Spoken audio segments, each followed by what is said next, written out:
Can alternate banking be created for all the people who want to exit the banks? Just a great. See, this is something I've been giving a lot of thought to.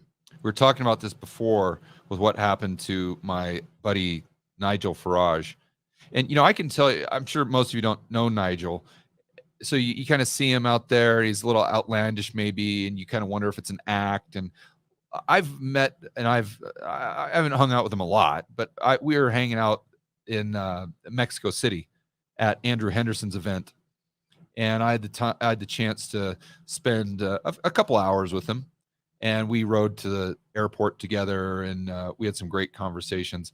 He's a good dude. He's a really good dude. So if you ever think that, oh, he may be just doing this for show or something like that, no, he at least with me, from what I gathered, just talking to him kind of off the record and when we weren't in front of the camera or in front of a crowd, very authentic, very genuine, really, really a good dude. So anyway, getting back to your question here, I don't have a silver bullet. There's no panacea, Juliet, unfortunately. Or maybe there is, but I haven't figured it out yet. But I'm going to continue to think about it, because it's just such an incredibly important problem to solve. Because I think, unfortunately, many of us will be put into that position over the next 10 years. So people always say, oh, well, duh, Bitcoin, duh, gold, silver. And look, I think you should, in fact, I've always said, the Bitcoin people give me a hard time. They say I'm negative Bitcoin. That's just on Twitter. As you guys that know me on YouTube, you know darn well that I've spoken positively about Bitcoin since I started the channel in 2019. I've always spoke positively about Bitcoin. Now, there's different probabilities it'll become the world reserve currency, but I think everyone should own it. Why?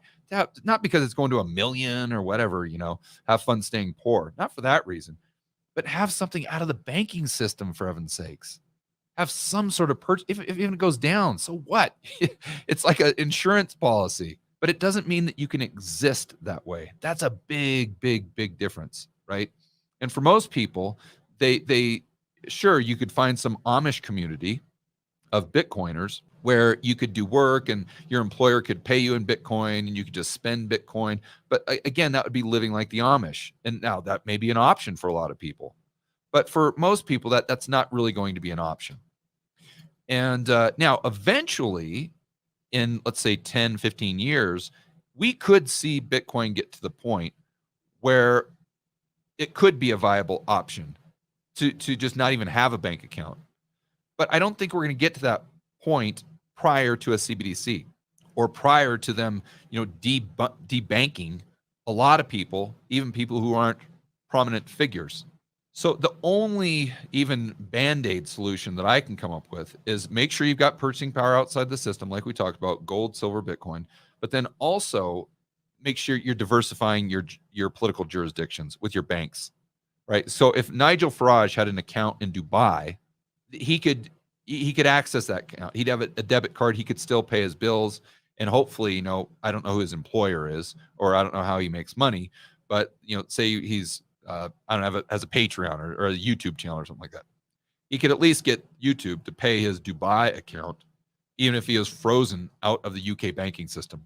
So that's kind of a temporary placeholder until I can find a better solution that's, although I don't know, I'm just thinking too, I don't know that I will find a better solution, but that's kind of a placeholder, something you can do to be proactive and take action while we collectively sit back and try to figure out how to solve this problem.